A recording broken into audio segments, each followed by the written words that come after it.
Hello everyone, welcome to Apti Place Academy for Civil Services. This is a video on daily news and editorial analysis which I'll be covering from two papers, that is the Hindu and Indian Express.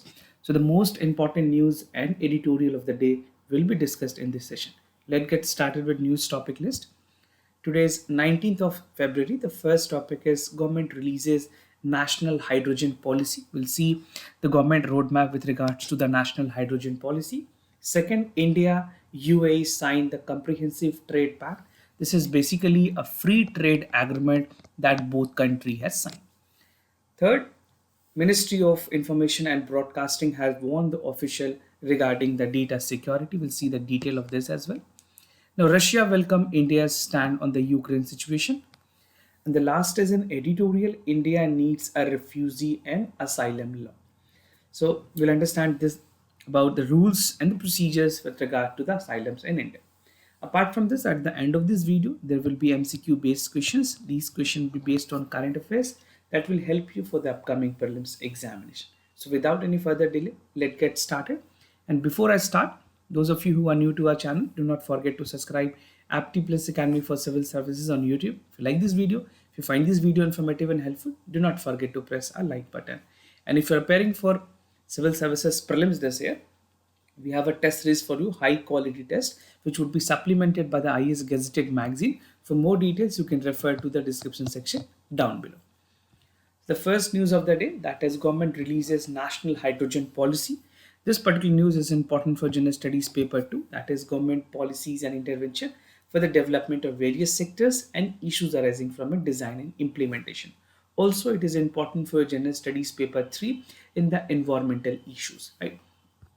So what the government has recently unveiled, central government ने recently national green hydrogen policy को release किया है, and the policy call for incentives for the potential manufacturers, जो generations companies है जिनको gencos भी कहते हैं, distribution license to boost the scale of indigenous production of the green hydrogen. So this is going to be the future of no, not only in India but globally. This is going to transform the world. तो green hydrogen कैसे एक renewable energy की तरह बहुत ही important aspects हो सकते हैं, उसके लिए गवर्नमेंट ऑफ इंडिया ने national green hydrogen policy launch की. What is the aim of this policy? The first and foremost, it aims to decarbonize the energy sector और reduce करेगी हैप्पी डिपेंडेंस जो हम फॉसिल फ्यूल पे अभी कर रहे हैं. Even to some extent we are no directly dependent on the crude oil import. So this policy will offer a waiver of interstate transmissions, जहाँ पे एक चार्ज ली जाएगी for the next 25 years whose venture into producing the green hydrogen in India. So this is a long-term measures that government had started, but in longer run this is going to be substantially very sustainable in terms of environment, right?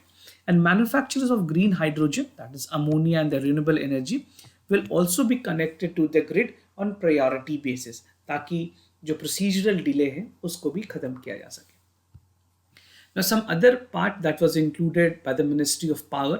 So this call for implementations of the policy और ये provide करेगी clean fuel ताकि जो एक आम आदमी जो common people है, they should have access to the clean fuel, right? Even some of the electronic vehicles that is coming, even scooty and other, talking about the e-rickshaws, that is also working progressively. But we have to include such machines and engines that have a procedures to get into the hydrogen part, right?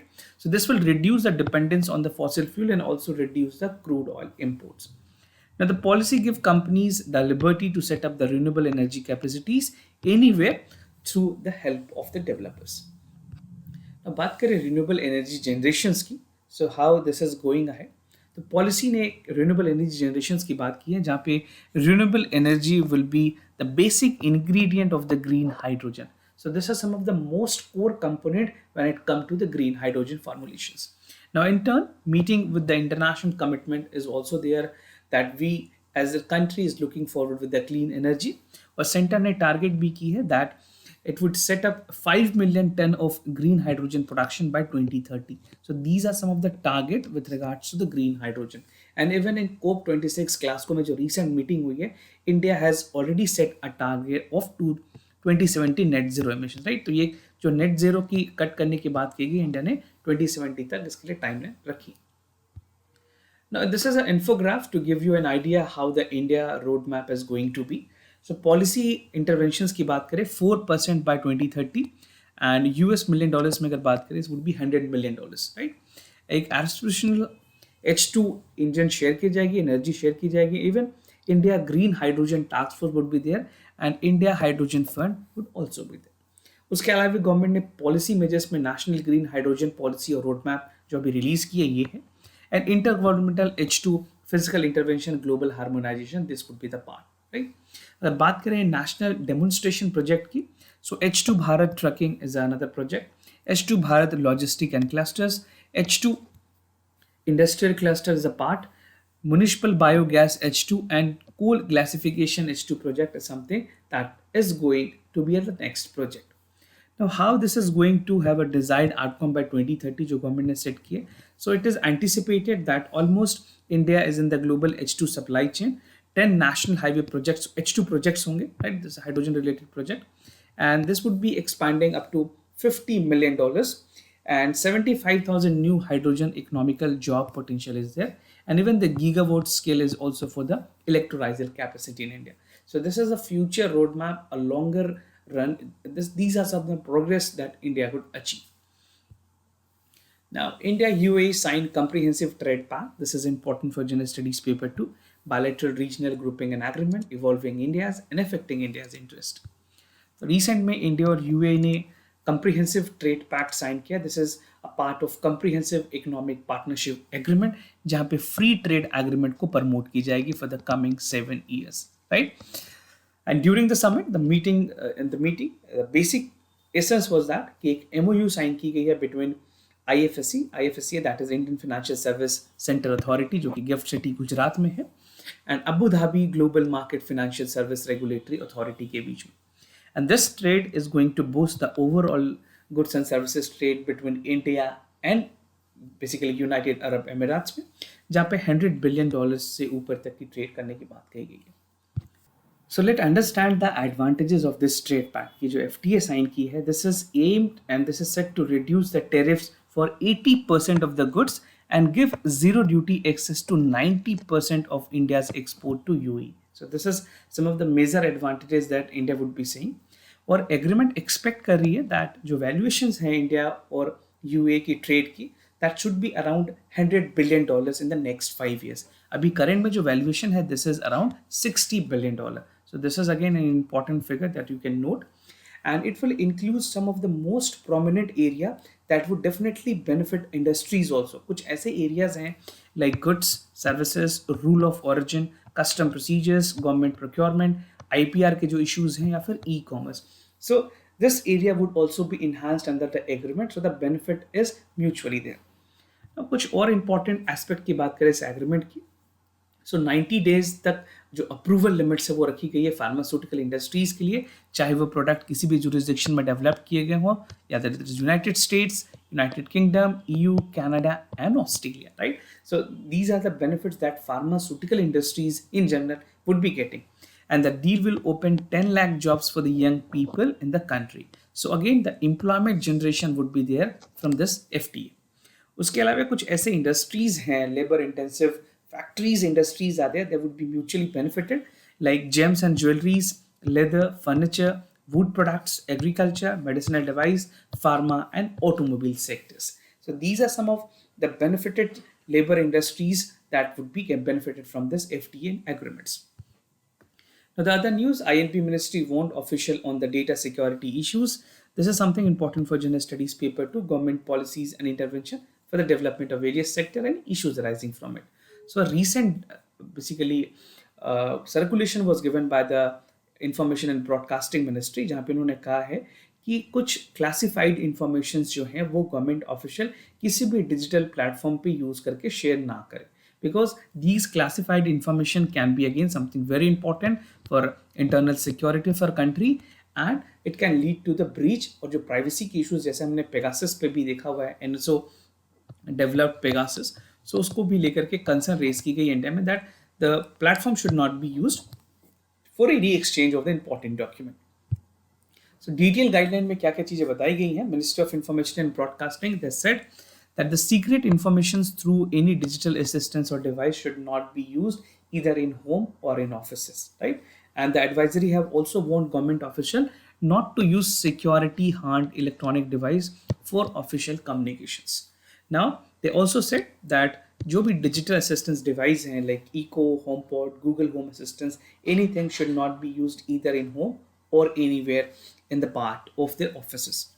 Now, official has also suggested to keep assistants like Alexa or Siri in the smartphone because जो microphones हैं उससे भी meetings में उन्हें लाने की मना की गई है.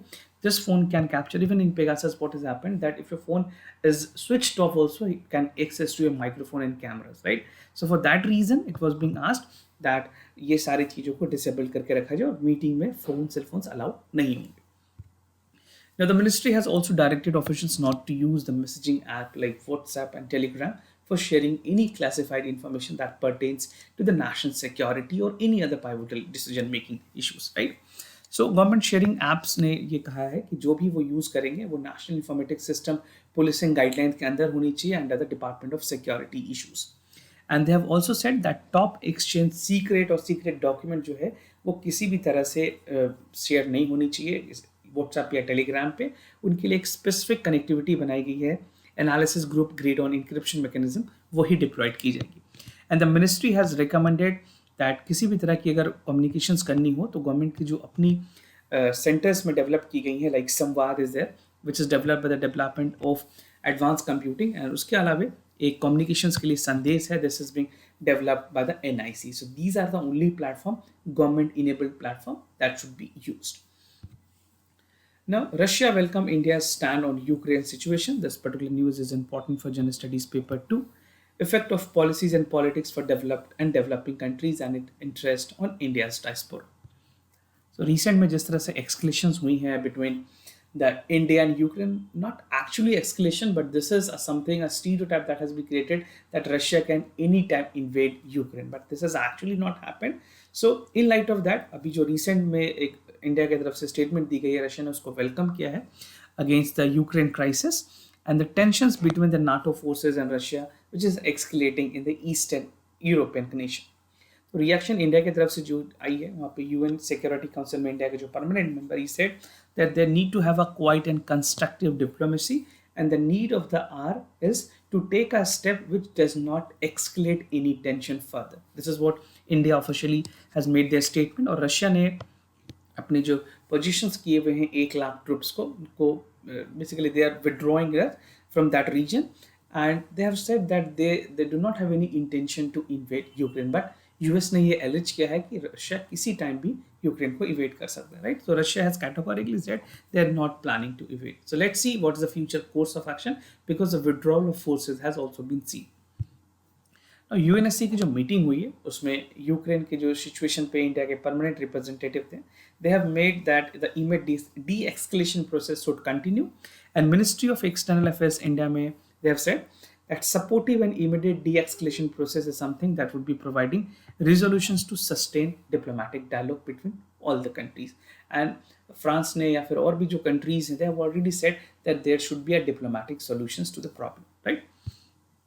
Now, helpline center India ने create की हैं. The Ministry of External Affairs has set up the control room for the information and assistance to Indian in Ukraine. And in addition, the Indian embassy in the Ukraine has also set up 24-hour helpline for Indian in the Eastern nations, right? Now, India need a refugee and asylum law. This is something important for General Studies paper 2. Parliament and state legislatures structure, function, conduct, business, power, privileges and issues arising from it. So this editorial is written by Shashu Tharoor. He's a member of parliament from the Congress and he's representing Trivandrum district, right? So let's understand what he want to convey. Basically, we'll be understanding this in 3 subheads. That is the background, no uniform laws and need for asylum laws, right? So the entire editorial focuses upon the need for asylum law in India. तो कुछ background की अगर बात करें, एक private member bill recently Lok Sabha में आई थी जो प्रपोज करती है to enact a refugee and asylum law in our country because India do not have a asylum law. तो बिल ने कम्प्रिहेंसिव क्राइटेरिया रिकॉग्नाइज करने की बात की है जहाँ जो असाइलम सीकर्स हैं, जो रेफ्यूजीज हैं, उनके लिए एक्सक्लूसिव राइट रखी जाएंगी so that they can also have a acquiring status to the other citizen. and the bill will put end to an arbitrary conduct of the authorities, because recent में देखा गया है चाहे वो NCA हो या फिर जो NRC का issue हो या फिर CA हो, these issues has created a lot more problem in India, right? So in light of that only, Shashi Tharoor just wanted to convey that at this point of time India need this law so that जो arbitrations या फिर जो authorities अपनी मनमानी कर रही हैं उनको रोका जा सके. The right to seek asylum in India would be applicable to all foreigner, irrespective of their nation, race, religious, ethnicity. तो ये ज़रूरी है कि नेशनल असाइलम कमीशन बनाई जाए that would be constituted to receive such applications and look into the matter so that the gravity of the situation should be understood well. Now, India need to be continued in the generous host in the prosecuting the communities that do not coming from the countries, because we have seen that many people, even the Rohingya issues in Bangladesh was not well treated, right? But neither this is a signatory of 1951 UN Refugee Convention, nor it have a domestic asylum framework. Right? We do not the part of this, which essentially should be required because India is the largest democratic country in the world. However, the present action seems to have a legal framework that it does not has in heritage, no credit. Even this is something which should be done, because country like India where we have some people coming to asylums, so एक asylum seekers के लिए एक proper rules, regulation, and procedure should be there. Some rules are already there, but it's kind of a cocktail. We'll see the detail of that also. So there's no uniform law in India. This is what Mr. Shashi Tharoor has to say. He said that in the absence of uniform and comprehensive law to deal with, asylum seekers and India lacks a clear vision in terms of refugee management. कौन कौन से laws हैं जो अभी यहाँ पे deal करते हैं, वो हैं the foreigner act 1946, registration of foreign act 1939, passport act 1967, extradition act 1962, the Citizenship Act 1955, and these all are something which is controversial in nature, which is not providing the actual ground reality situations or the ground resolutions. Now, there's a need for a national asylum law. This is what the editor has to say in this editorial. So, India must enact a national asylum law, which demand for an year in the parliament, and this month it was also tabled. India currently hosts more than 2 lakh refugees in our country, right? And it finally recognizes long-standing continuation of the commitment in terms of humanitarian, democratic values, and dealing with the refugees. So these are some of the core issues that also need to be looked upon. A Supreme Court ने भी rule किया है that the state has to protect all human beings in India, irrespective of their nationality, since they enjoy the right guaranteed by the Article 14, 20, and 21 of the Indian constitutions, right? So this is how things can be moving ahead. And definitely, if our rules and laws are being enacted in India, it will really be appreciated globally also. So, to forecast a positive sentiments across the world and to ensure that democratic spirit is still alive in India, a national asylum policy is essentially required. So, mains में आपसे सवाल पूछे जा सकते हैं. So, make sure you have good point to write in examination. Now, moving ahead with the MCQ questions of the day, before I proceed, just to tell you the answers of yesterday questions. For first question, the correct option is C. For second question, the correct option is B. Today's MCQ for practice, you have to say making peace with nature report was recently published by United Nations Environment Programme, Intergovernmental Panel on Climate Change, Food and Agriculture Organizations, and World Wildlife Fund for Nature. As you know, that UPSC tend to ask the report and index that is being published or released. So you need to be aware of some of the important reports. Now moving to the second question of the day, that is vertical launch short range surface to air missile, that is VLSRSM, SRSM भी कह सकते हैं इसको short में. It is an indigenously developed and designed by DRDO, that is Defense Research and Development Organizations, and it is capable of neutralizing various aerial threat at the close range, including the sea skimming target. So you need to check such important questions because recent time India has been launching many other important satellite also, which become very significant for your prelims examination. So do check it out, which among the following is the correct options. So this was all about the daily news and editorial analysis followed by the MCQ questions. If you have any other concern, you can let me know. I'll be more than happy to assist you. For time being, I'm signing off. Thank you so much for watching this video.